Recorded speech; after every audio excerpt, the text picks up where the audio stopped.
Hello, everyone, and welcome to Techstrong TV. I'm your host, William Willis, and I hope you all are having a wonderful day so far.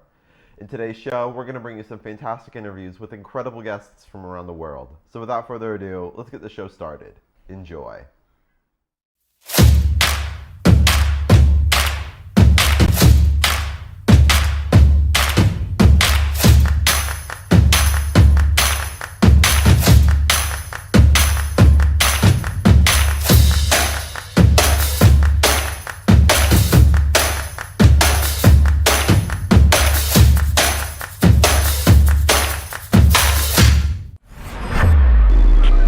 This is Techstrong TV. Hey everyone, welcome back to Techstrong TV.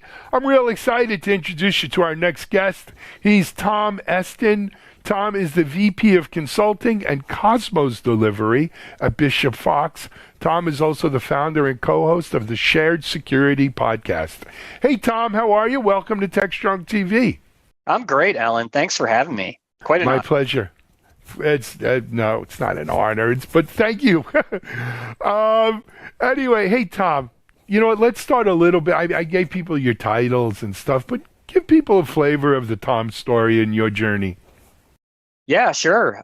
So I have been in the industry for well over 18 years now. I kind of grew up in the industry, the early cybersecurity industry, or as it used to be known as the information security industry. So I've done everything from working on logs to network administration. I was a pen tester for a very long time. And then I was presented with that ultimate question that a lot of us that are tech savvy get is, hey, do you want to be a manager? Do you want to lead people? You're kind of good at that. Yep. And I decided that I'm going to make a little bit of a career change and jump into management and leadership. And I've been doing that now for, probably well over 12 years or so now. So it's been a great experience, always a challenge, managing and leading people, but I love it. And it's been great.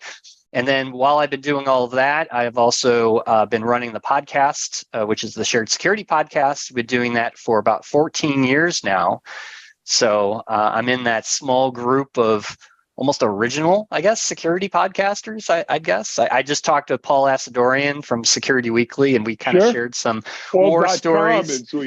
Paul.com, yeah. Those guys. So it's been great. So cool stuff. Yeah, it brings me back. So I started blogging and podcasting in 2003, 2004, and started Security Bloggers Network way back then. And we used to do the Security Bloggers Awards, which I hope to, whenever RSA comes back with his like restaurants and bars around Moscone again, and we can make a real get together, I'd like to do the Bloggers Awards and Podcast Awards again. But Paul was a kid then, right? This is what, 15, almost 20 years ago. I know. And it was the Paul.com, Hack Naked, and all that stuff. Yeah. And wow, that brought back some memories. Oh, yes. Anyway, Tom, Bishop Fox, it's a name I'm familiar with. I'll be honest, I'm most familiar with it because our friend Kevin Kosh works Kevin there. Kosh.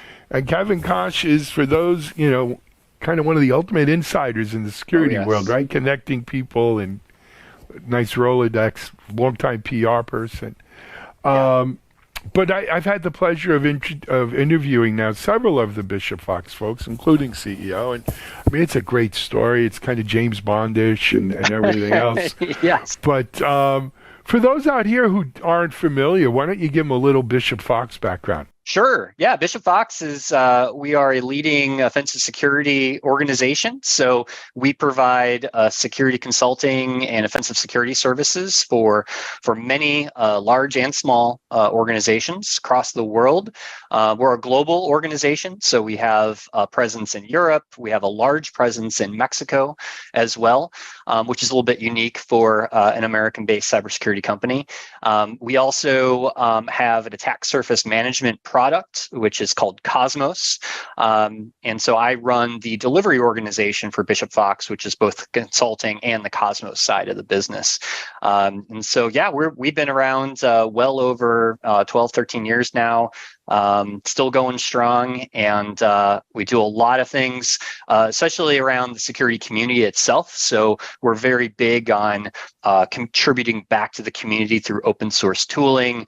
You may have seen the recent news where we did a whole post about a discovery we had on the Fortinet SSL VPN vulnerabilities. So that was all us contributing that valuable information back to the community. And yeah, so that's a little bit about Bishop Fox and what we do.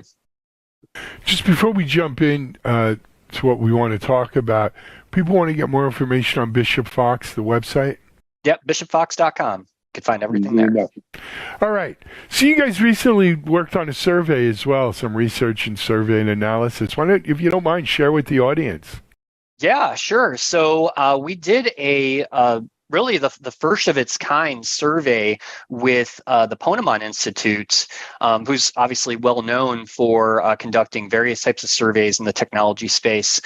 So they partnered with us to do a survey on offensive security, and specifically offensive security testing, and how practitioners are purchasing offensive security, how they are implementing offensive security testing in their organization, and what types of offensive security testing are they conducting.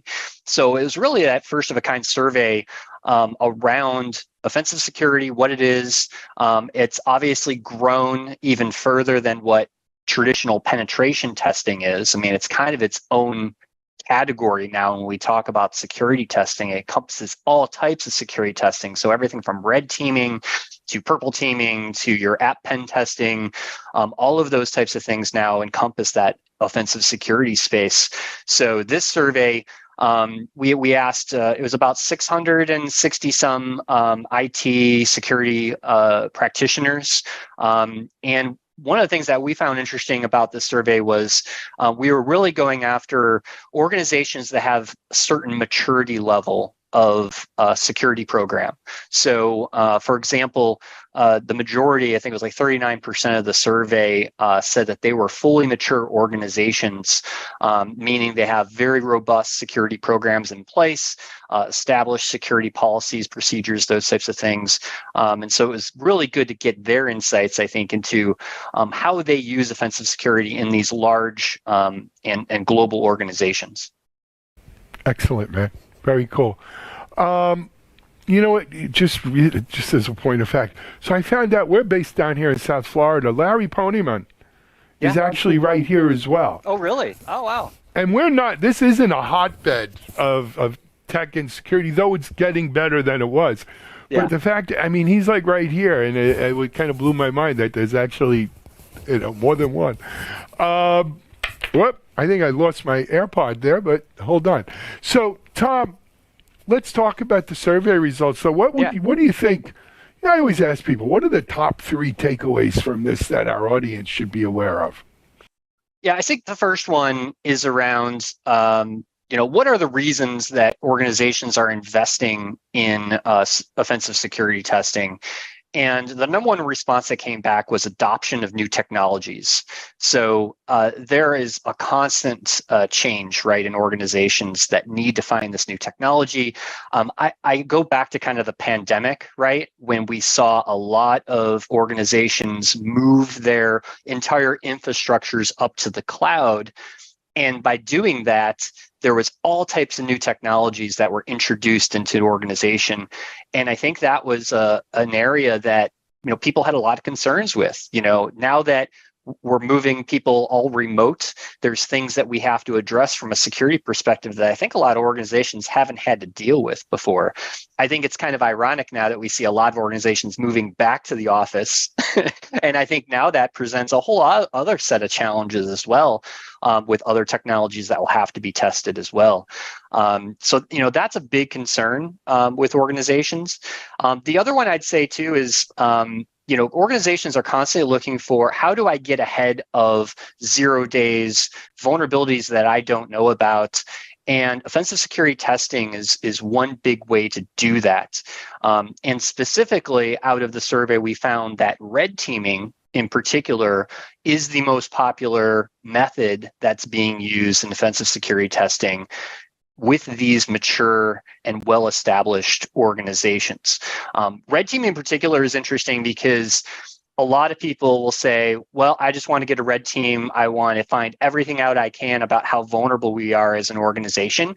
But red teaming is really reserved, and it should be reserved for those organizations that are at a certain maturity level that can handle, honestly, the results that you would get from an engagement where we're literally going after, where we're simulating things of a nation state attacker, as an example, or we're doing ransomware type of testing, things that are really complicated. And for a lot of organizations that don't have the proper security controls or the procedures or processes in place, they're going to be overwhelmed by the results of a red team. And so a red team is really reserved. And I tell people all the time, for mature organizations, you may not need a red team. You may want to take a step back and do more traditional, external, internal network pen testing, as an example, or get your applications tested before you jump into a red team. So from the survey, it was very interesting to see those results that more mature organizations are using red teaming, while more of the less mature organizations are doing more of that traditional kind of offensive security testing.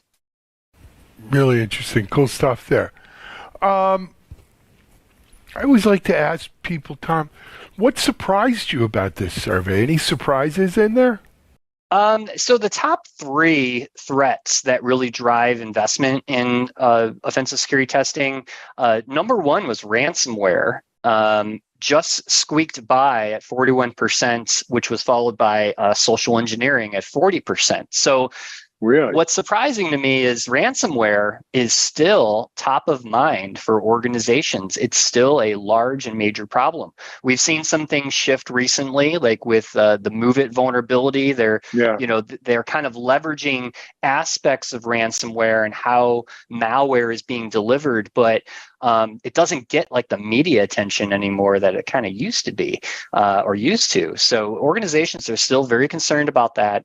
And then social engineering, right? We talk a lot about this all the time. I mean, this is the area in terms of phishing and text-based types of scams and other things that we see that these attackers are going after. Executives are very concerned about that. So we're seeing a lot of that at Bishop Fox too, where red teams were being asked to do phishing simulations, more attack simulations using the human element, because this is how attackers are still getting in. So, and then the third was cloud vulnerabilities is a huge concern and drives that investment in offensive security as well. No surprise there with everything that is in the cloud, and companies have such a huge presence in AWS and the other organizations that host cloud. It's just no surprise that those would be the top areas of focus. Absolutely. Tom, for people who maybe want to dive a little deeper, get the whole report, read it at their leisure, what's their best bet to go get it? Yep, you can head right over to bishopfox.com, and there'll be a link right at the top of the page where you can download the full report. I also did a webinar with Larry a couple weeks ago, which you can also check that out as well. Larry had a lot of great insights as well in terms of how the survey was conducted. Larry's a great guy. He's extremely knowledgeable in this space, probably one of the best in terms of survey and research data that I've met in my career. So I definitely encourage people to check out that webinar if you're interested in more of the details. Very cool. Tom, I want to thank you for coming on today, giving us a little bit of your story, Bishop Fox, and sharing some of the results from this survey with us. People can go get more information, as Tom says, at bishopfox.com. But for now, hey man, thanks. Say hello to all our friends at Bishop Fox. Hopefully we'll have you back on soon. Sounds great. Thank you, Alan. All right. We'll be back in a moment here on Techstrong TV. Stay tuned. A lot more coming.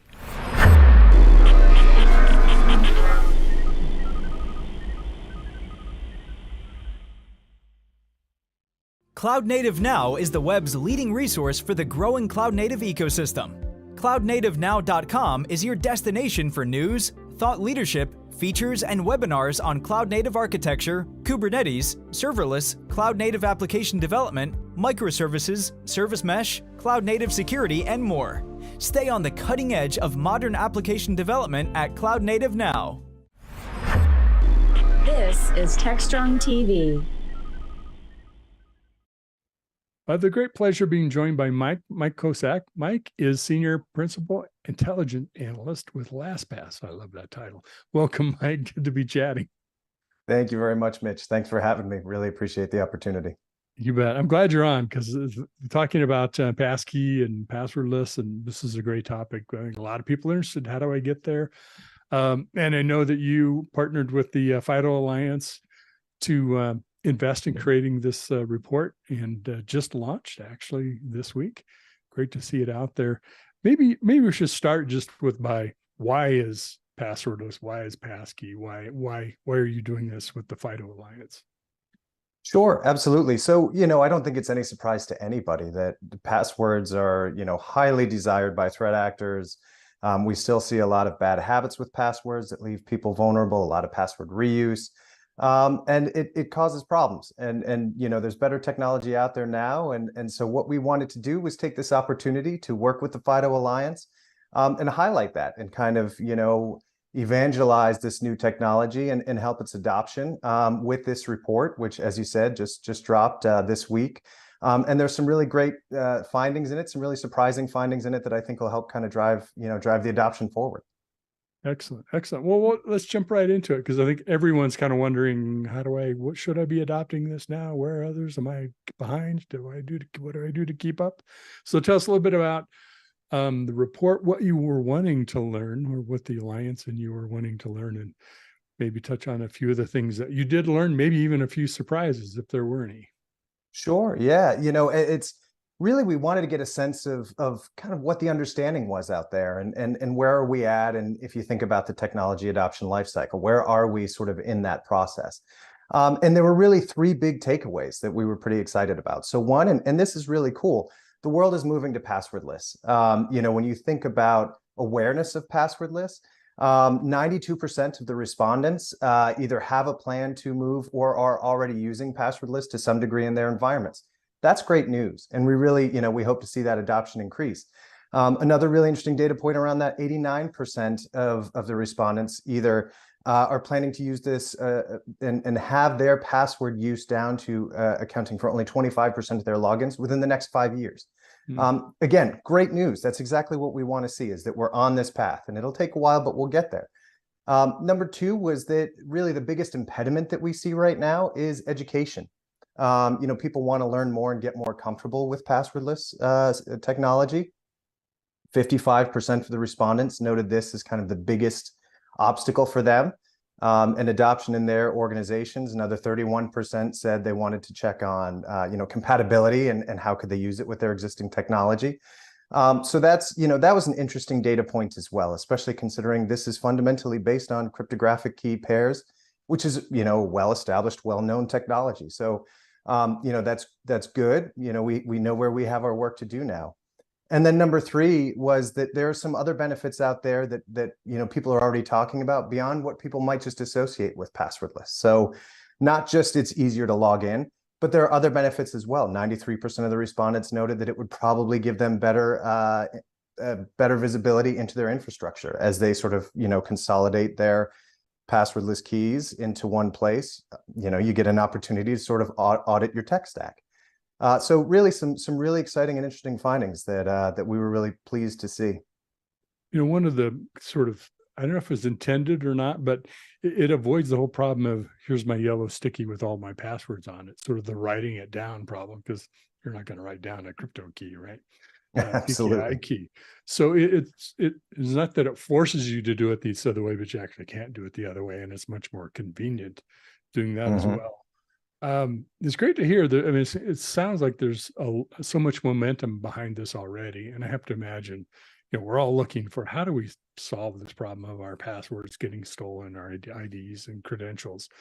And it seems like the biometrics is one of the things that's helped us get here, because the mere fact that we have a phone and we're biometrically logging on to our phones, that alone sets up that kind of two-factor, if you will, this through biometrics. So kind of the timing is right. It seems like that's maybe one of the reasons why this is working so well. Absolutely. Yeah.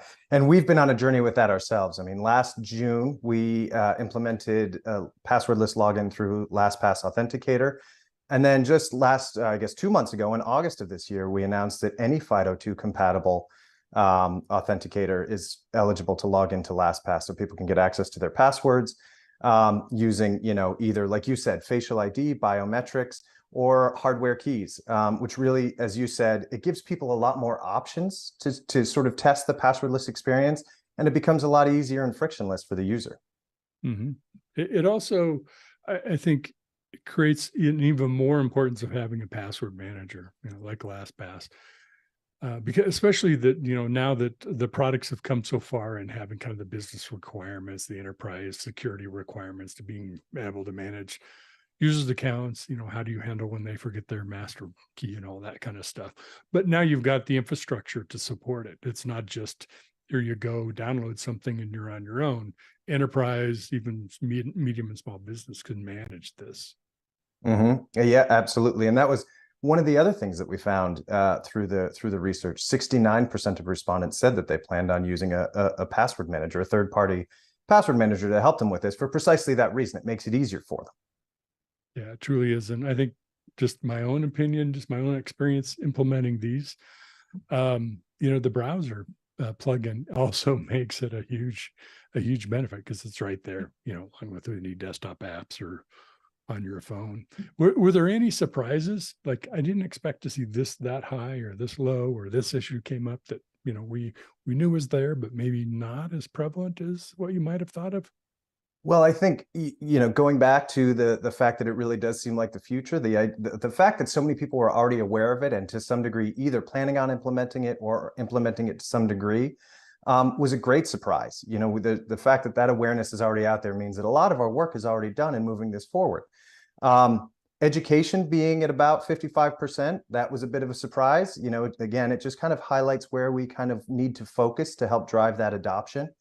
And then the fact, that 93% seeing passwordless implementation as a way to get a better understanding of their tech stack was a really interesting sort of second order effect of the implementation of passwordless. I think so much of the conversation is just around that ease of access, frictionless experience for users. It's more secure and everything.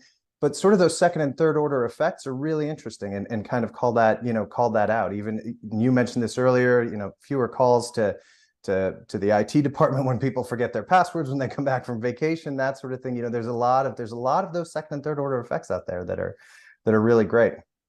What's the IT organization's experience when they decide they want to go passwordless? Sure. There's got to be testing done. Of course, you do want to make sure that it works with your technology. For us, we do offer a couple of ways that we can help small and medium businesses as they're on that journey. We have an adoption dashboard to kind of help them walk through that process.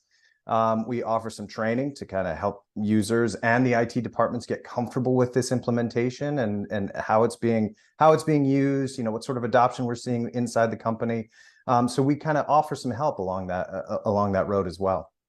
Excellent. And of course, it's got to be easy for end users to adopt it, right? It's got to be better than typing in your password or a code from your phone. So clearly it's meeting that criteria. Well, where can folks find out more about, of course, LastPass and also this report? So we've posted it on our blog. If you go to lastpass.com, FIDO Alliance has posted it on their site as well, fidoalliance.org. Prominently displayed in there. If you go to those sites, you can find it right there, and some really interesting highlights and some a lot more you can learn there as well. Excellent. Well, be sure and check that out on the LastPass.com site. Well, thank you, Mike. It's been a pleasure talking with you. Mike Kozak, who is Senior Principal Intelligent Analyst with LastPass. Hope you'll come back again soon. Anytime. Thank you, Mitch, for having me. You bet.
Techstrong TV.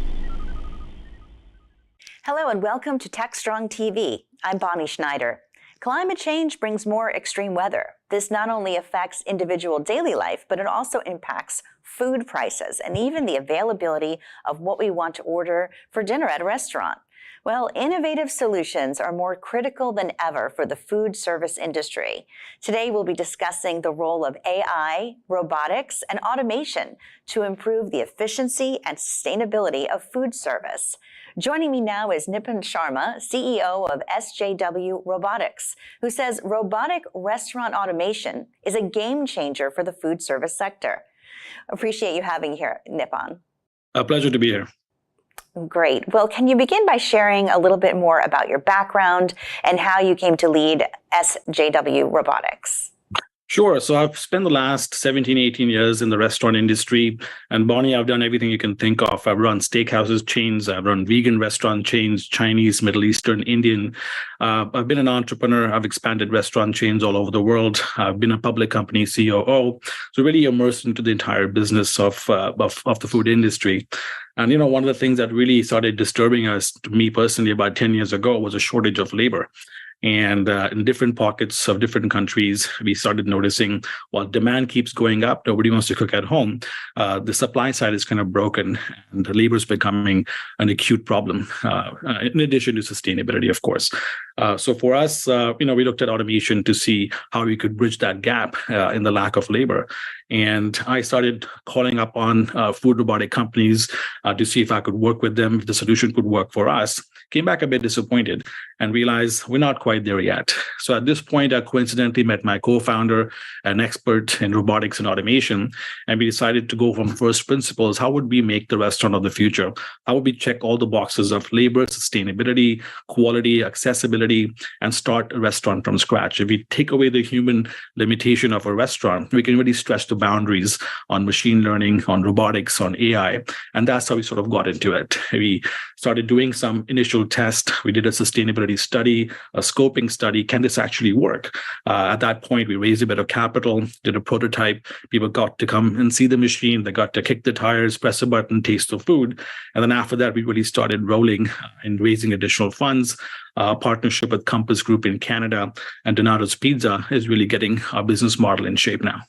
That's fascinating. It really is what you imagine the future to be if you had to close your eyes and envision restaurants of the future. Our audience at Techstrong is very interested in AI and robotics as well. Can you explain more how you're using these technologies and what you're doing? Sure. We in the restaurant industry, especially managing large chains, we use a lot of data, right, to predict our sales. We know there's a ice storm in Montreal. Maybe people won't come to your restaurant, so don't cook too much and staff accordingly. There's a storm in Florida. Tomato prices are 400%. Well, let's make recipes that don't include tomatoes. We try our best, with a few data points that we have that could be weeks or months old. What if we could do that real time? And so that's managing the supply side. Also the inventory, right? Food can expire if food is mishandled, human leaves chicken outside for too long. There's all these factors that come in that make our inventory management systems less efficient in a non-automated world. So we take away all these inefficiencies, look at data points that are real time. So for us, AI and machine learning goes into two categories. One is predictive maintenance of the machine. We know certain parts are being used quite a lot. It's going to break down. Let's make sure replacement parts are on hand. Person to come fix it is also ready and available during a downtime, and managing the food inventory effectively. We know chicken's expiring in 12 hours. Let's generate a promotion, 50% off your chicken dish. So managing all this stuff in a robotic environment, we can really push the boundaries. If you look at human kitchens, they're designed for the average human, right? Like 5'3", average strength. Let's make a restaurant kitchen so they don't hurt themselves, but they can make food really, really quickly. So if we take that limitation away and say, hey, what if my average human being was 10 feet tall and 18 arms and 4 heads and Arnold Schwarzenegger strength? My kitchen would look different, right? So when we looked at our kitchen, we decided to go on first principles. Here's the raw materials. Here's what the finished product needs to look like. Let's create a system using advanced robotics and automation to make that food without the limitation of a human hand movement. So when it comes to automation of food, I was reading that different types of cuisine place different challenges. Now that's interesting probably for anybody that cooks. People have their preferences of what's easier to prepare, but I guess robots do as well. So can you talk about that, maybe using the example of Asian food versus Italian food and what's easier and what's not as easy and why? So, when we first started our company, it was not meant to be a company. It was solving my personal problems in a restaurant kitchen. And because I had done pretty much every cuisine time, coincidentally, for us, the hardest to automation was Asian food because of the variability of raw materials. If you think about it, there's sloppy noodles, there's chunks of broccoli, there's shredded carrots, there's flat snow peas. How do you measure all these? We had to invent our own sensor for doing all this stuff. So we figured if we could do Asian, we could do anything. If we can't do Asian, let's just leave the next generation to come up with a solution. And if you look at the quick service restaurant industry, we've become pretty good at managing operations at scale. And again, remember, we don't have the best employees applying, so the system has to be pretty strong. So in most concepts, there's a prep area where the food is, chopped to your specifications and placed in coolers. Then there's how do you heat the food? Is it a wok? Is it an oven? Is it a grill? And how do you garnish it? So it's a fairly linear motion if you think about how food is put together at a Chipotle station or a Subway. So we've taken those basic principles of the quick service restaurant industry. So every cuisine would probably have a different way of heating the core food, but everything else kind of falls in a very similar linear pattern. So we've started, of course, with, I think, the most complex Asian food. Our second cuisine, which happens to be, I think, the easiest, happens to be pizza. It's a simpler process to cook. Conveyor ovens replace a complicated wok system. And then between these two ranges, I think we will be able to do Mexican, Italian, Indian, everything else, because there's a similarity in all these things. There's some kind of a starch, there's some kind of a protein, there's some kind of a sauce, there's some kind of a cooking mechanism.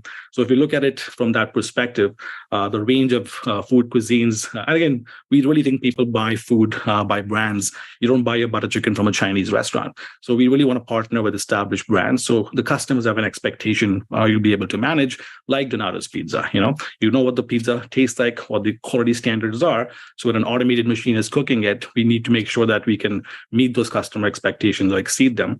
So we become really the conduit for brands to go autonomous. Have you had, I'm sure you have with your testing, but customers not be able to tell the difference between robot made and human made? So if you maybe you've seen our video, and the most proud, every time somebody's come to look at our machine and taste the food, they always say, "Oh my God, this is the best pad I've ever had."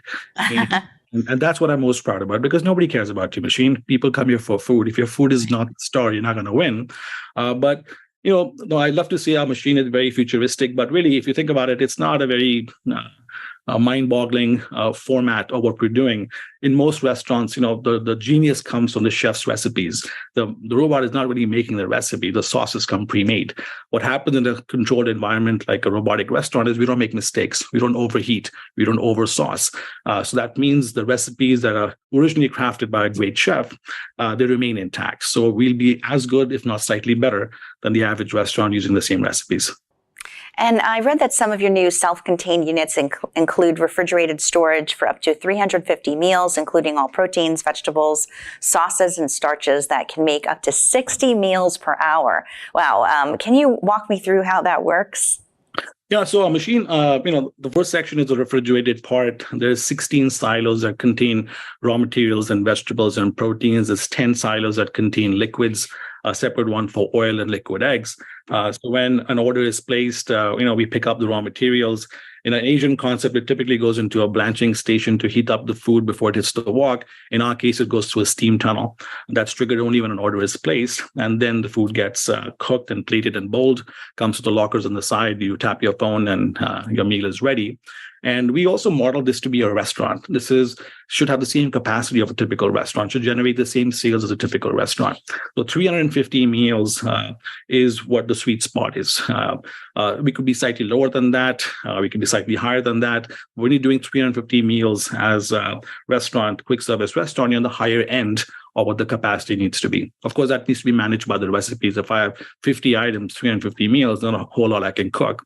If I have one item, that's 350 meals, that's very predictable. Also, right balance in the number of menu items. And that's where, by the way, AI comes in to really support us and help us make sure that our menus are meeting the expectations, both in terms of shelf life and customer desires. Well, food waste is one of the biggest in the world in terms of carbon emissions, emitter of carbon emissions. So in what ways does SJW robotics technology reduce food waste and contribute to environmental sustainability? So in the restaurant business, a lot of the food is wasted because of shelf life. Shelf life because your inventory wasn't effectively managed, or shelf life when the refrigerator breaks down in the middle of the night and you don't know until you come in the next morning. So when you're monitoring something 24/7, we make sure the inventory moves along properly, both in terms of stocking it so we can predict our sales smartly, avoiding food wastage, generating promotions if food is about to expire. So we can take all these precautions, or we can become better every day as we learn about the demand factors for our inventory. So that's one way we really put a big dent on reducing food wastage. The other thing we do for CO2 emissions is we don't use gas, so it's all induction cooking. And we did our initial study. We have 70% less carbon emissions compared to a comparable restaurant in the quick service space. And things, restaurants, the inefficiency comes from the equipment. Your air conditioning a restaurant is generating a lot of heat in the kitchen. And of course, the restaurants are designed for speed and quality, not for sustainability. That means in the Asian concept, you have a pot of boiling water all day to blanch your food. In our case, we generate steam only when the machine gets in order. It remains idle otherwise. So taking away all these inefficiencies, not having interior lighting and all that stuff, we're able to make a pretty big dent on sustainability of carbon emissions.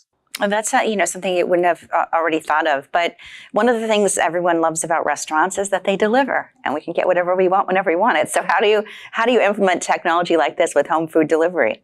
So that's the greatest thing and the greatest tragedy for the restaurant industry. I think in the last decade, the biggest growth has come from delivery, and COVID accelerated the inevitability. People increasingly love getting delivered all kinds of food, not just the old pizzas and stuff that we had before these delivery companies came into our lives. What problematic is delivery companies charge a pretty big amount for restaurants. It is not really profitable for most restaurants to engage in delivery, but you do it because you have no choice. And the reason is, food is only about 25% of your total cost. 30% is about labor, about 10% is occupancy cost. So in our model, we don't have any on-site labor. And we have a very small footprint, so practically almost no rent. So when we've taken away about 35% of the cost of a typical restaurant, we become actually profitable for delivery. So food in our restaurants, by the way, can be ordered on site on the screen, from your phone, from the Uber delivery app. We're agnostic. The difference is either you come pick up the food or the driver comes picks up the food. So we've actually made delivery profitable. And again, it's by taking away the inefficiencies and the massive costs a typical restaurant has. What if we could eliminate those costs? Again, food is only about 25-30% of your costs. Let's make sure that our numbers align with those costs. That's interesting. And this was, I'm just curious, how do you manage security, though, if if everyone's a robot, to keep everything safe? So our machine, by the way, had to go through an NSF certification process. Little details like, we have the locker systems where your bowl is ready, but there's a machine inside. People could put their hands inside and, have serious problems when the machine hits you.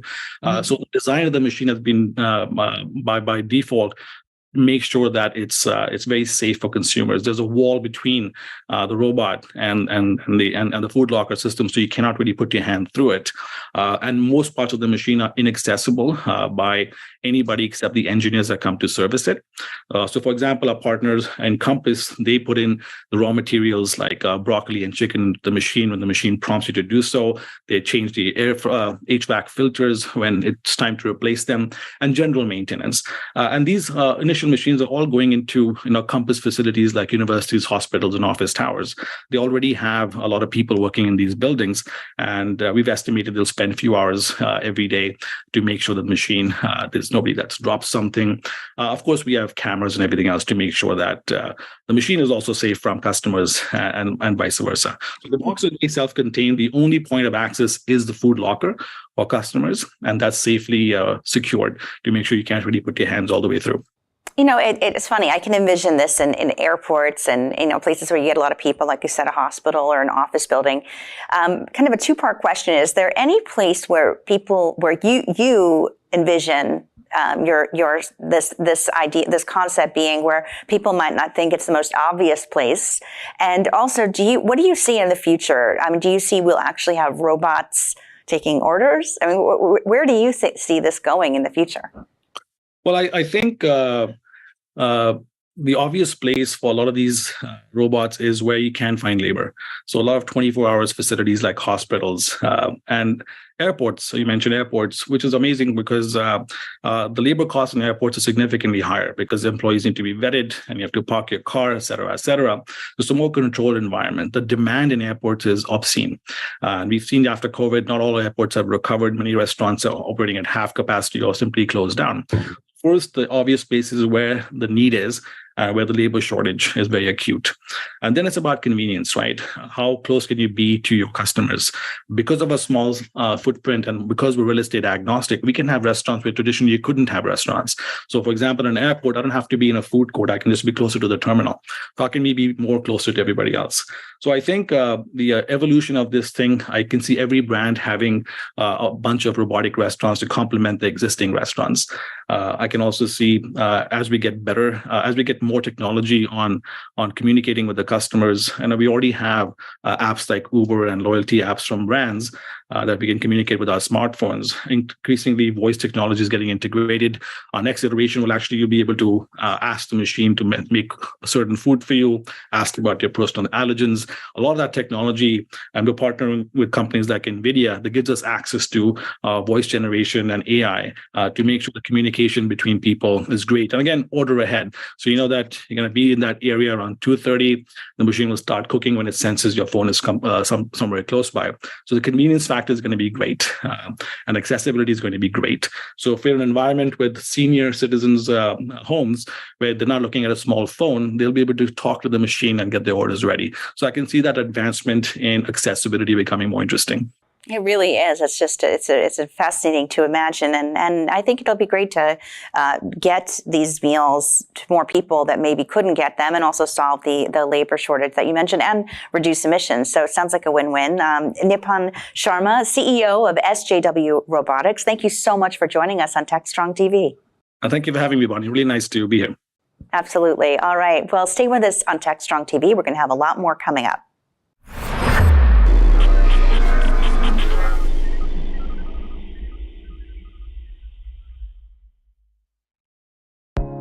I'm Bonnie Schneider, sustainability contributor to the Techstrong Group. I'm excited to introduce you to a groundbreaking new initiative from Techstrong Research, the Sustainability Pulse Meter. The Pulse Meter offers valuable insights into how environmental responsibility factors into tech purchasing decisions for key players in the industry. Position your company as a leader in the industry and differentiate from your competitors with the Sustainability Pulse Meter, offered exclusively from Techstrong Research.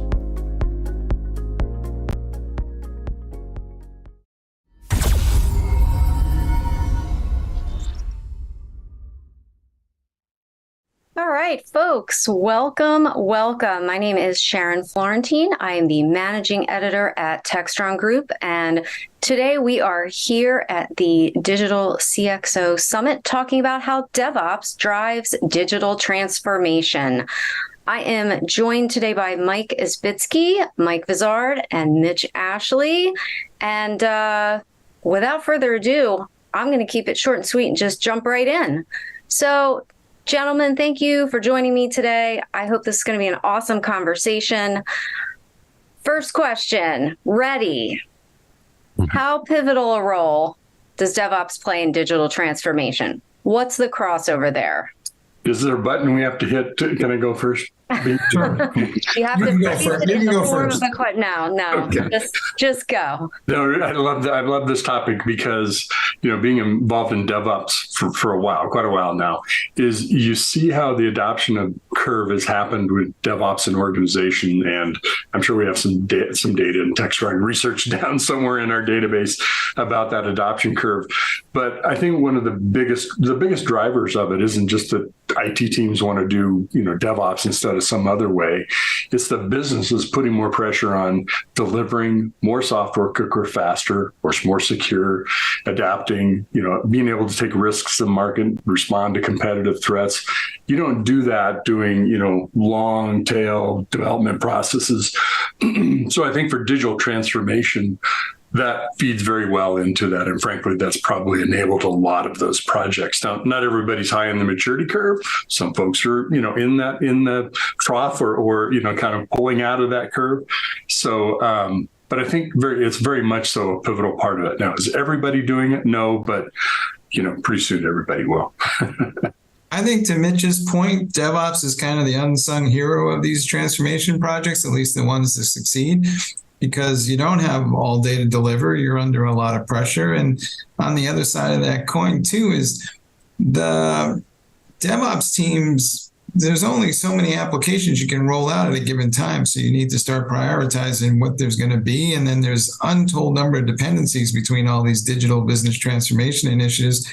A lot of times I think folks go down this path and then they get about a year or so in, and then they wake up and they go, wow, we're doing a lot of custom coding and we've got a whole process here and a procedure. And then it's kind of like, look, Ma, no hands, we're doing DevOps. So they kind of like back their way into it. And then they discover that there's a process and a thing and there's a methodology. And suddenly they're like, oh, I'm hanging with the cool kids. But that's just me. Yeah, I would concur. It's, for me, I have a little bit of a different experience. It came from major telco, Verizon.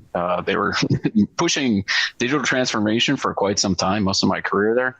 So to me, it's kind of like what part of my wiring almost. Like it's just kind of how I view the world or how it skews the world. Like it is how most organizations want to do business, right? If you're not doing it in a digital way, you're kind of leaving money on the table. But yeah, DevOps is definitely fundamental to that. And also kind of what Mike was saying, in my experience, it's kind of, well, we want to transform. So let's start doing that. Oh, we have to do DevOps. But then even as part of DevOps, there's just a lot to those sets of practices. In a lot of my advisory experience, it was pretty obvious that, maturity was lower on things like infrastructure automation, test automation, continuous delivery, all those things that become part of it. But yeah, there's certainly a lot to it, very heavily intertwined. And then certainly cloud technologies also. Yeah, it's the chicken and egg thing, right? Which came first, DevOps or digital transformation, and how that parallels the growth of the cloud, especially with, the pandemic a couple years ago really forced the issue. And that's a nice segue, I think, into talking about whether digital transformation mandated that organizations embrace DevOps. What do you think? Who was it? Einstein said the thinking that got you into the problem is not going to get you out of the problem. That's my paraphrase of it, right? Yeah. So I think, digital transformation means a lot of things to different people. DevOps does too. But I think if you sort of take the technical tools and that part out of it, really think about what is it about DevOps that could be fundamental to digital transformation. Well, a lot of it is automation. Mike mentioned automation and infrastructure. Really, it's all of it. But the reason why automation is important is that things are changing fast and you're having to deliver smaller increments of code, infrastructure, functionality, testing, whatever it is, in a much faster RPM flywheel cycle, if you will. So you can't do the waterfall, you can't do the kind of phased approach you might have done of years past. But even, a service-oriented architecture still isn't flexible enough to do things quickly. So I think it's a really step back and just say, well, what's important about DevOps, we could pick on a lot of the fun things about it, but it is getting the cycle time to be shorter and your ability to increase quality and react to what needs to be done is super important. I remember long ago in a galaxy far, far away when I started my career, I developed this rule of thumb: never be the first or second project manager on a new product, because they always got fired, because it was by the third one that you sort of figured out what you're supposed to do. Well, now we figured that out much more quickly in days and weeks and months instead of months and years. Yeah. I think it forces the issue no matter what happens. And I guess my point on it, though, would be DevOps is not limited to, the software engineers of the operations. I think what we're seeing as we go along here is more of a convergence of the idle folks and the DevOps folks are trying to figure out how to work together and kind of sometimes use a graphical tool to automate something. Sometimes they do it programmatically because we don't have enough people and enough skills. And half the time the developers find it a little easier just to use the graphical tool to do something themselves. They could code it, but they got other things that they want to do. And so there's this almost, it's like water. It's like DevOps finds the right level within each organization. I don't think that we're seeing this kind of model that says, you must attain this perfect level of DevOps maturity. I think each organization finds its own way. Mike, I don't know, you've been around. What do you see? Yeah, I mean, I kind of like the point Mitch was getting at too. I don't know if he said the words explicitly, but it's kind of the iterative approach, definitely, but also fail fast. And that's uncomfortable for a lot of certainly practitioners in my experience, right? Like as an engineer, it's kind of how I started my career. You never want to do the wrong thing, right? So you will kind of overthink the problem, try to think through everything. That usually equates to time, right? So that was a little bit more conducive to waterfall. You don't necessarily have that in an agile mindset, and that certainly lends itself to DevOps practices. So you have to kind of challenge yourself mentally to, yes, we're going to do this iteratively. Maybe over a year, it looks a lot more like the end goal. And we're going to fail doing that. That's okay, because we have to recover or respond from that quickly. So yeah, there's, I mean, in my experience, most organizations, it's the journey, right? To use the cliche, but you're talking years or decades, right? Because it's a lot for kind of the human brain to wrap themselves around it. I do still see kind of the, I think this was your original question, Sharon, like that remote access or the pandemic definitely pushed some things or stressed kind of delivery, right? It's like, well, can I trust my developers to deliver this code? They're not in the office. I can't control that.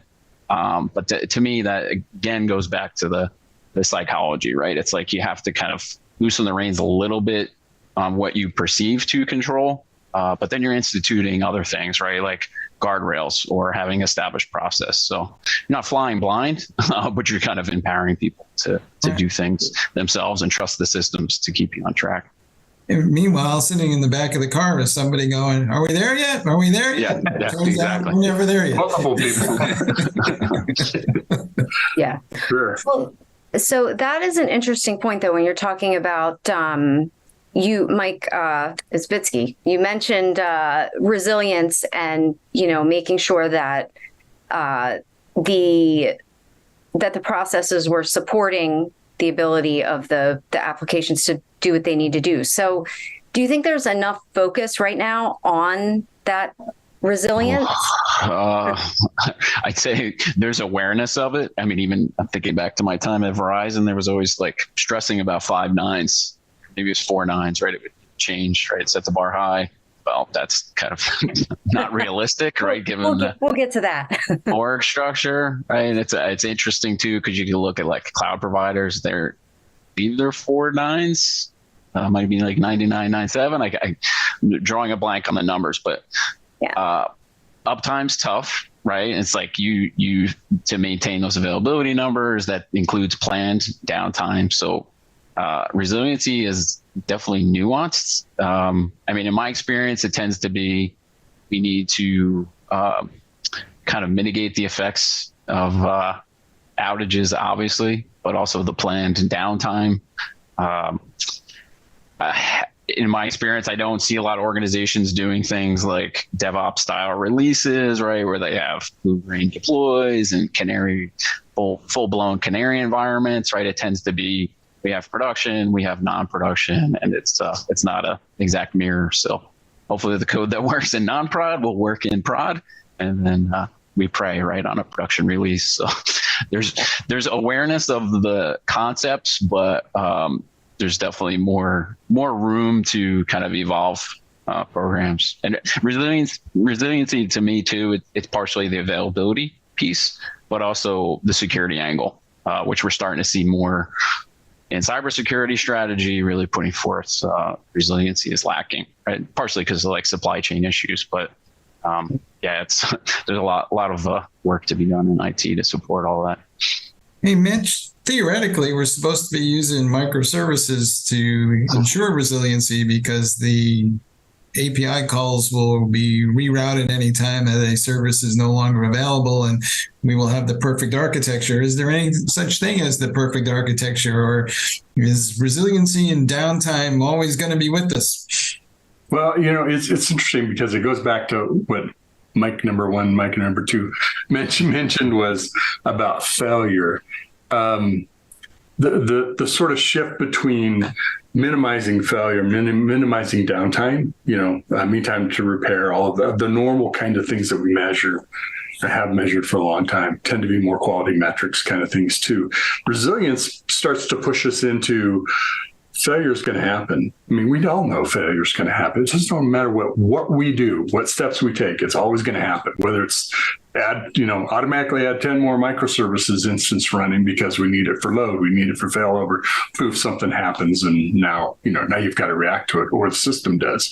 But that's what fundamentally what resilience is about, is not just focusing on mean time to repair and uptime, but saying failure is going to happen, and how does the system respond? Whether it's your system and your supply chain and your software development cycle, or it's your production environment, the network, the infrastructure, the application security, the unexpected is going to happen. And what happens when that occurs? The unknown unknowns idea.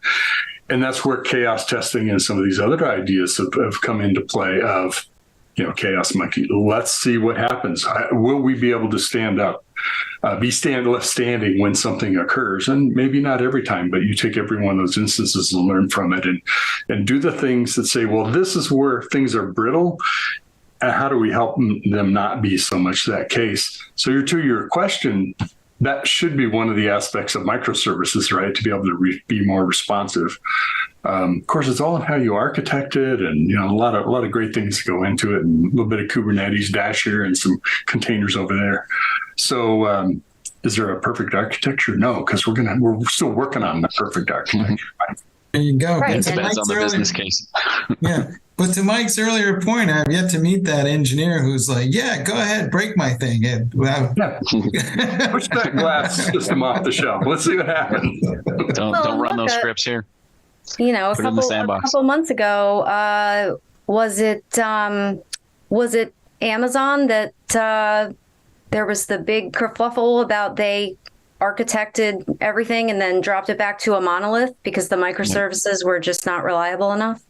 That was Prime Video, right? Yeah, it adds a lot of complexity to it, and that's the challenge. Is things are so complex now. No one person can have their whole mind around the entire system, right? It takes a collective understanding, and then there's a lot we don't understand. Behaviors we don't understand why it's doing what it's doing. So. Will we ever be able to properly instrument to the nth degree to be able to answer every question, handle every situation? No, because the system changes while we're working on it, while we're running it. And that's, I think, a lot of times, I can't speak to that specific example, Sharon, but it's one of those, and we intended to do this, and you put it in the real world, and that's not the conditions it runs under. So, what do we do, right? Is it fixable in this state, or do we have to back up and change architecture to do it differently? Yeah. Yeah. And there's kind of there's an intersection. I mean, there's a few things that start to emerge. There's kind of the technology complexity as you start to explore microservices, you typically do the slide into containers and then Kubernetes and maybe service mesh after that. And it's like you start to introduce a lot of newer technologies, which are going to have additional complexity. It creates, operational burden. But there's a lot of new signals. So, the technology exists to gather those signals, but how do you make sense of it all? Like Mitch was saying, it's so ephemeral, which is really hard for us to wrap our brains around, right? As humans, like you have all this data flying at you. How do you respond, right? And that you need that to support resiliency. We need to write that book, Zen and the Art of Microservices. I feel like somebody has written. I've seen, I'm drawing a blank on the name. There's kind of a very good website that kind of details all application design patterns. All are valid, right? Not everybody has to do a microservice. There's the monolith is okay. There's nothing wrong with the monolith. So it was actually nice to see Amazon publish that. right? The monolith is just a big ass microservice, right? Yeah, one microservice. Macro service. Thanks for making it real, Mike. Yeah, no problem. Yeah, I mean, I've done so many talks too on, on cloud, certainly, and applications. How do you secure apps? And in my experience, like everybody's kind of tinkering with containers. Maybe not for production workloads. Maybe they know of Kubernetes. But everybody kind of hears, well, we're going to do microservice. It's going to solve all our problems and make digital transformation possible. It's like, it's a little more nuanced than that. Well, I spent quite a bit of time in telco too, in the telecommunications industry, Mike, and there is a mental model around infrastructure and systems, and because everything is large, and you don't roll out an application in one place or a new system or a new device in one part of the network, right? It's how it scales across the entire network. So you not only have complexity, but you have scale at the same time. And I think in situations like that, that's where you introduce things more slowly, because their resiliency, if you want to go back to that term, has to be pretty high to be able to stand up in that kind of a load, that kind of an environment. So if you take us back to DevOps, if you're going to write a microservices or update a microservices, one of the things that can make it more resilient is your ability to respond when it's got an error, when you need to fix something. I can get that back out there in 30 minutes or an hour or two, instead of 6 or 8 weeks, right, to go through a full test cycle and, get the monolith to stand up through the whole thing. So that is in theory, and it is a practice too. When you have the flywheel working, when you're using, componentized architectures, containers, et cetera, it does work. But it's hard to say, let's change the telco infrastructure and the provisioning system and the inventory system and billing into microservices and containers and all the good things. That is about 500 monoliths trying to figure out microservices. Yeah, and it creates operational risk, which could lead to regulatory risks. So yeah, it's there's a lot of moving pieces. A more conservative environment. Yeah, I mean, there were some niceties in the waterfall world, right? That Agile really tests, and it definitely creates a lot of headaches and heartburn for a number of personas. It creates a major headache for the IT folks who are trying to drive these efforts, because the business side is like, how come we can't do this cool thing that this little startup did with no, and this whole greenfield kind of application? And they go, these guys are killing us, blah, blah, blah, blah, blah. And they don't realize that, they're carrying 20 years worth of IT stuff behind all this data that they can't just throw out. So I always feel like there's this disconnect between the IT side and the digital business transformation leaders who are kind of like sitting there going, oh, well, it should just magically happen. And I don't know, Mike, if you have any advice to folks about how to have that conversation. Oh, yeah. I mean, I lived that. It was painfully apparent, the way I would kind of see it played out is, you'd have your monoliths. They often lived in the data center. It's a much more structured environment, controlled, and then maybe new product development would occur in the cloud. You could argue that was probably more front-end design, and then the back end would reach back into the data center, which can create some other networking complexities and challenges there. But I've seen that model work for kind of more of the heavily regulated industries. Otherwise, if they are very risk averse to cloud, and I should have backed up, right? Like cloud makes a lot of these things possible because it's quickly to spin up what you need, or just enough compute to do that, as opposed to provisioning all these things, all this infrastructure or platforms in your environment to support it, which takes months, right? Or years. Like if you think all the things that go into that, having the power and heating and cooling, all those great things. So cloud kind of absolved us of some of that. But if you are risk averse to cloud, it becomes incredibly challenging. But yeah, I've seen for some of those heavily regulated verticals, they'll want to embrace microservices and like cloud native designs, but then they get in this camp of, well, we have to manage all that infrastructure, which it's possible, right? But it needs to be very well funded and well staffed. What's interesting is this challenge applies to, we're talking about in telecommunications, some of the systems were created way back in Bell Labs, right, in the 60s and 70s, et cetera. But this also applies to I'm not going to name company names, but there are vendors who have been 10, 12 years old who did not build their own microservices, and they've gone back and re-architected to rebuild their products. And it's a big lift. It's a big haul to redesign, re-architect, and redeploy. But some of their incentive is we're trying to monitor, or we're trying to do performance analysis, or we're trying to, improve development through some management or automation. So they will kind of need to eat their own dog food by creating their app in that kind of an architecture. So in a way, you might have a 12-year-old monolith or sort of version of it. It doesn't have to be things that were created, 20, 30 or more years ago. Yep.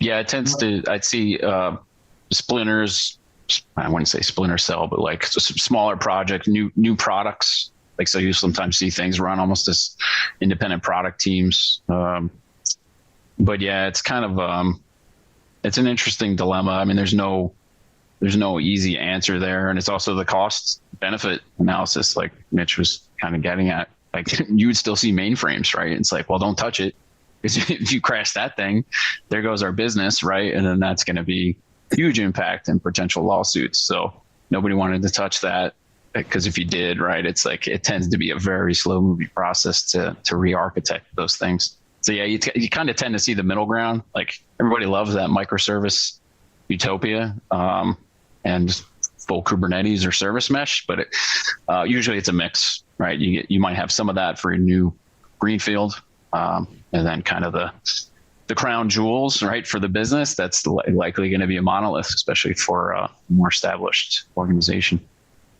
Yeah. Teaching those elephants to dance is not as easy as it looks. You just need to stand back when you do that. Yeah.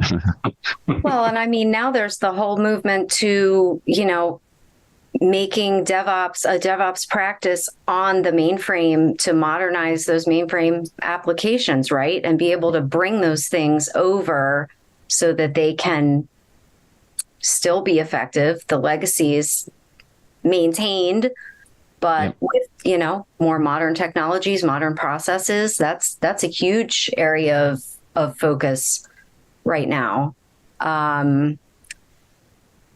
Really good point, because I think the school of thought has changed, right? We were like, that's mainframe, leave it alone. We can't DevOps it. Let's go DevOps on the new stuff, right?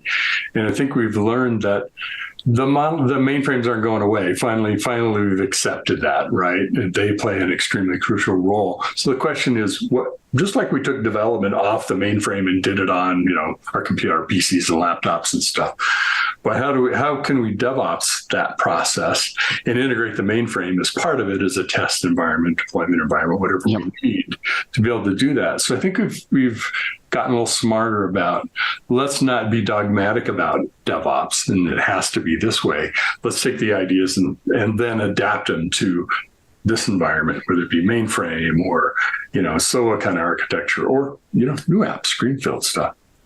So where does this whole DevSecOps conversation fit in, Mike? You do a lot of work in the security side. So we are always talking about the shifting of left and these digital transformation things. I think, they're kind of valuable. So how do we insert that into the conversation? Yeah. And I couldn't tell you how many times I got that question as an analyst in advisory. And it was like, what do you think DevSecOps means? What does it mean to you? Or where would you start? Because it does, I mean, at the high level, it's right. It's kind of, well, we need to get security baked into DevOps.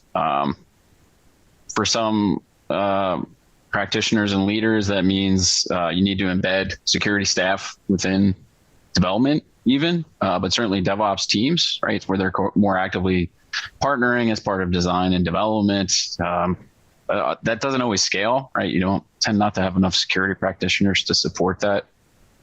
So self-service is the other kind of big piece of that, right? So give the tooling to development teams and QA if you have them, so they can be running tests early and iteratively as they build code and commit it.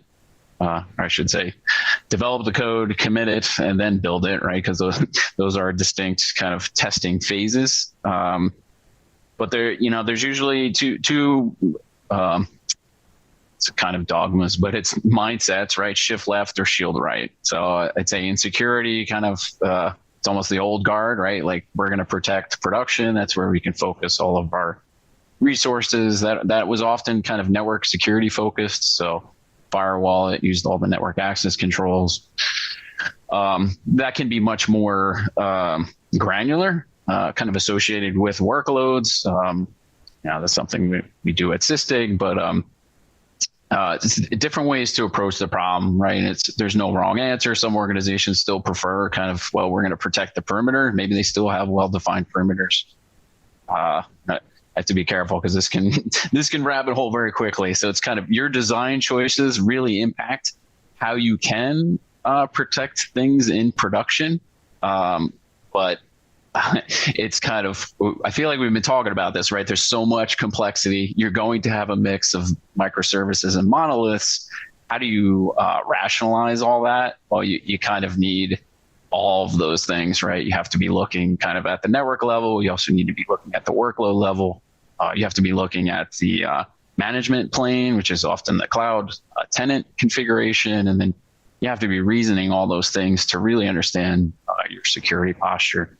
And then, the left side of the equation or shift left it's usually a lot of pre-delivery or pre-release security testing. That takes a lot of different forms like static analysis and dynamic analysis. Spent many hundreds or thousands of hours talking through that, lived that at Verizon. But it's kind of this balancing act, right? It's you can only test so much, right? Because you're kind of bound by efficacy of scanning tools. But also things change as you move into a production environment, right? Or new threats emerge. But you're also time bound, right? It's kind of like we're talking about how fast things move as part of DevOps practices. You can't be running a scan for days on end, right? And that can happen sometimes with security testing tools. So security has had to become much more iterative. Also, the tooling has had to become much more adaptive or flexible, right? Where it can plug into developer workflows and build pipelines, but it's a lot of pieces. I mean, that's kind of my teaser of like how you might start to think about DevSecOps. I used to have like a really elaborate diagram because everybody knows the infinity symbol, but it's like, what does that actually mean for your development release? But yeah, there's a lot to it. Usually people's eyes would glaze over and then like, all right, well, we need to focus here, right? Because that's your risk prioritized approach, which you have to do for your business. And but more often than not, that was kind of shift left, right? So it was like, well, we can't do security testing in production after the thing's been built. Let's kind of get that earlier into the SDLC. Well, that's kind of the tension too, right? Because the security folks are like, look at this huge list of vulnerabilities that we have. You need to fix every single one. And the developers are like, I don't know what any of this means. Like, which one is the most important? Am I even running this code in production? Like, what is the risk to my organization? There's a disconnect in the middle that's kind of holding that whole process up. Yeah, and that was a huge challenge I would get in advisory work because people, somebody more familiar, maybe they've felt some of the pains. You're like, well, how do I rationalize both sides of the equation? Which is a very good question to ask yourself. And it's the technology didn't always exist to do that. It is something Sysdig provides. I mean, we call it runtime insights, and we use in-use risk exposure filters to do that. But it's essentially feeding back. I mean, we could get more technical here, but how do you instrument the running workload to inform what you're doing on the shift left side of things? So maybe I'm referencing a dependency in code. Do I care that it's vulnerable? Do I even reach that? Or is that condition exploitable in production, right? Maybe I just referenced that library and it's not even used, right? So a lot of those questions would come up as I would talk to all types of practitioners and leaders, and every vertical was kind of, well, I could do dependency analysis, but I'm going to get, just mentioned in this, Sharon, like I'm going to get a laundry list of vulnerabilities, just like I did when I was doing production vulnerability management. actually prioritize. And it's not even enough to just say critical, high, medium, low, right? You'll likely lock out your criticals and highs. But I've even seen research more recently that's the combination of medium vulnerabilities is way more damaging or increases risk more than critical and high severity. So that's a fundamental shift from how most security practitioners would view the problem. So yeah, you have to be looking at both sides, because you will be chasing your tail with vulnerabilities. Like as you're referencing dependencies, particularly open source. Not that open source is bad, but there's vulnerabilities, right? I'd say there's no piece of code that doesn't contain at least one vulnerability. And that's my experience as, doing a lot of application security work. I always found issues. So it's what do you actually focus on fixing? I never met a digital CXO who didn't think that the potential gain outweighed the risks. So they're basically full speed ahead until it doesn't. So exactly. How do you have a meaningful conversation with those guys? Because they're all business people and they're all trained at business school that life is full of risks, and you're just kind of weighing those risks as you go along. And they'll tell you it's unsafe to cross the street, but we cross the street anyway. So, what is the balance to be struck?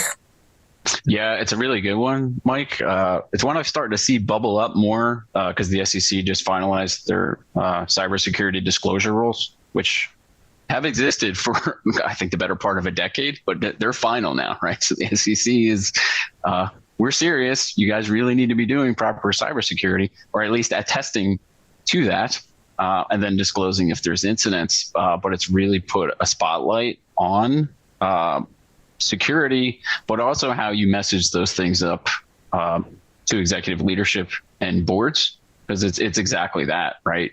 As practitioners, we often go very deep in the weeds on these are all the technical problems that can happen. These are your technical risks and operational risks.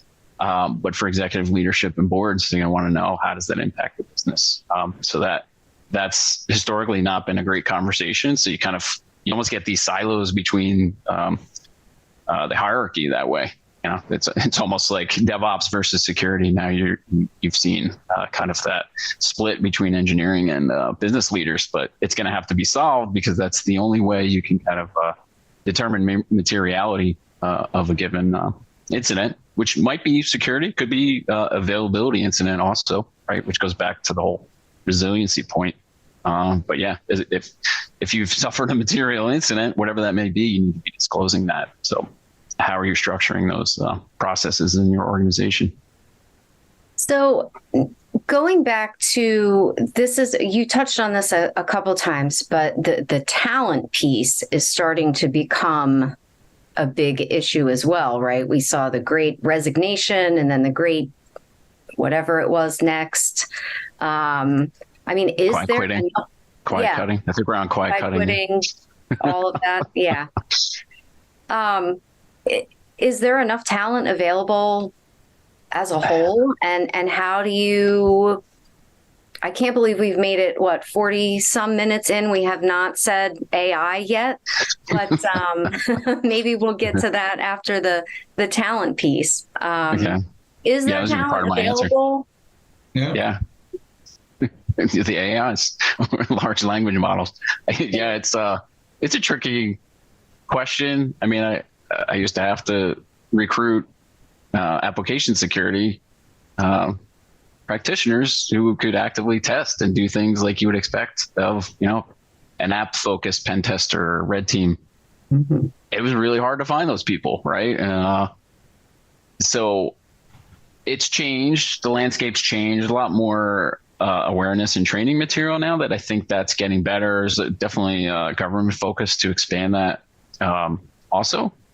But there's also ways to kind of grow talent, right? So if somebody has, typically it would be development, right? Because they have more awareness of how things are built, or maybe it's an infrastructure engineer that can actually translate nicely to, well, how do you protect this thing? Right? So you could train them up on security. So to me, it was never an unsolvable problem. But the reality is you're never going to, even if you could find those people, you never be able to justify the expense because they're too costly. So you're always doing that juggling act of, is this a people problem, or can I, automate this somehow, right, and facilitate that self-service, or these days it's kind of termed as cyber judgment or cyber decision making, but it's empowering people with the right tools and information that they can make the decisions quickly. To me, part of that is AI, right? So it's very nice to see kind of the rapid evolution on that front, right? It's like we're kind of in year one where the public is seeing it and using one of these tools like ChatGPT or SecPalm, on the Google side of things. But I think it's going to very rapidly advance, and security teams are certainly going to be using it. So I don't necessarily see it as a staff shortage or cybersecurity expertise shortage. I think it's just we as practitioners and leaders need to be embracing more of the machine assistance, right? Because you're always going to have that data problem, like we were talking about that earlier. Who's looking at all these things and then making the determination, is this actually a problem? Machines are better at that, right? They're not going to inject emotion like we might. So yeah, I think that tide is going to hit very hard and fast. I think we've also lived through maybe decades of kind of living in this denial world of, if I could just find the purple unicorn that can leap 8,000 feet and has 10 years of 10 other skills for technologies that have been around 3 years. Yeah, it's only 3 years new, but I need 10 years of experience. We kind of do it to ourselves by trying to find that perfect person that's got the 5 things I've got to have. And there is nobody. There may be 1 or 2 in the world, right, in some cases. And I was having a conversation at a conference recently with a person who was a CIO become a CISO, CIO kind of combinations, a lot of titles for that now when it's both roles. And her advice was what she learned to do is, let's get people to learn a common set of platforms and data that we're going to work from, whether you're in ops, you're in SecOps, you're in development, you're in IT support, you're in SRE, whatever it is. A lot of it's based around telemetry and observability, and a lot of those tools are used by security and ops and development people. But start there, so you talk about the same things instead of talking about these kind of attacks, which developers never heard of before, or this kind of an API structure or API gateway, which a security person's never heard of before, right? And we sit here and talk cross purposes at each other. I thought that was an interesting approach. And the other is just to recognize that you have to grow everybody. You have to help everyone in the organization progress in their knowledge and skill levels. You're not a training organization, but guess what? They don't come fully formed exactly what you want or what you're going to need a year or 2 from now. So you've got to have an environment where you can not just train them, but give them experiences working cross-functionally, like team up with a security person, right? And discuss how the API security architecture is going to work. Let me walk you through this and help me understand. That's very similar to how we might do an application or web firewall. Okay, great. I get that. I understand what you're doing inside of Kubernetes. That makes sense. I don't know all of it, but I know enough to have an intelligent conversation with you. And you'll find out that there's actually some areas where the kind of thinking about how to solve problems are pretty similar between software and security. Yep. Really good stuff, Mitch. Oh yeah, go ahead, Mike. Hey, I was just gonna echo that too. That was something that very, very big at Verizon was kind of the awareness, right, and kind of promoting that culture of we need to be good corporate citizens, but also helping development and vice versa, right? Because they're going to know the app better than we might, but then also coach them through why it's a security problem. It's tough, right? Because there are those egos, and then it's like nobody wants to fail. Everybody's trying to meet their business goals. So it's a lot of work. There's no easy fix for sure. Sorry, Mike. Note to digital CXOs, the HR people are crazy. So when they put that ad out there that says we need 15 years of DevSecOps experience with digital CXO and cloud native miners, maybe that's not going to work out the way you think. How's that working for you? All right. Well, it is closing in on time for us to wrap up. So I'm going to ask each of you to give your best piece of advice for digital CXOs navigating this issue. And I'm going to start with Mike, number 1. It's an interesting question, because as for myself, I started as an engineer. My wiring is sometimes to say, kind of learn some of the technology, but I got to say more focusing on things outside of technology could help tremendously. Certainly psychology, right? Because we talked about it during the panel, right? A lot of these things are kind of how people respond to technology and the pace of things, right?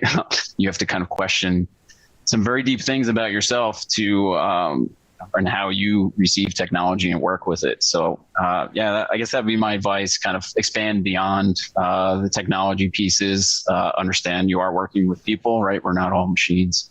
And look at things outside of that, right? Listen to podcasts beyond IT and security stuff, and books, whatever your preferred medium is. Cool. Mike Vizard, I guess you get to be Mike number 2. I would say don't underestimate the number of hours you need to dedicate to providing therapy to all the people involved. That's a good one. Okay, excellent benefits plan. All right, great. Mitch? Benefits, mental health and your benefits plan. So I'm going to speak to leadership, since we're talking about digital CXOs as well as technology organizations. I think the number one question we always have to be answering, because people are asking it, or at least they're thinking it if they're not asking it directly, is you have to always focus on the why.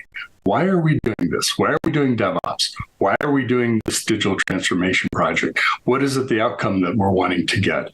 Because guess what? The software tester who is automating tests is going, why am I doing this? Am I just wasting my time? I hate spending time working on stuff that's not doing valuable work. Is this valuable work? How do I know that this is leading to an outcome when such and so says this is the direction we need to go? Well, why do we need to go that direction? Or to my boss, why is what I'm doing is helping us? Is that getting us here? Connect some dots for me. So even if you aren't getting asked why all the time, I think our digital CXO leaders, our IT, technology, security leaders always need to be answering or putting the answers out to the why these things are important and how they connect to whatever your business outcome is, short-term, long-term strategy, et cetera. All right, folks. Well, thank you so much for joining us. Mike, and Mitch, thanks so much for hanging out, having this great conversation with me today. Folks, stay tuned. We got a lot more great stuff coming up for you the rest of the day. So don't go anywhere.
This is Techstrong TV. Hey guys, thanks for the throw. We're here with Chris Picard, who is an executive vice president for CAI, working in the commercial side of the business. And we're going to be talking about technical debt. It's that thing nobody else wants to really talk about, but it never goes away. Hey, Chris, welcome to the show. Hi, thanks, Mike. Appreciate it. Glad to be here. We have been struggling with technical debt for as long as I can remember, but we don't seem to have a plan to deal with it. We just kind of let it pile up, and maybe we don't go in and fix things as aggressively as we should, or maybe we just get enamored of that shiny new thing and we forget about it all. But is all this stuff coming back to bite us? Yeah, I think it is at some point, right? It's, to your point, we've been dealing with it for decades. It's I like to use the analogy a CIO once told me, it's a lot like painting the Golden Gate Bridge, right? As soon as you get done, you got to go back and start all over again. And we've seen that with technical debt over the decades. whether it was back in the last recession where everybody was trying to scramble to get things to market. You had the same thing happen with COVID. And now with the pace of change, the rate at which that technical debt is piling up is increasing a lot faster than what it was, 10, 20, 30 years ago, right? Because that rapid change, we just are trying to get stuff to market. So that technical debt is just piling up and piling up. And I think as stuff continues to advance, if we don't get better out in front of it, we're going to have more challenges down the road. Especially when you look at cyber threats and things like that, it continues to drive the exposure for us. Well, then see, all the they were dealing with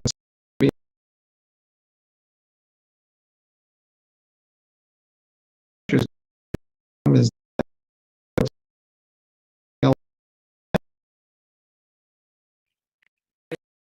that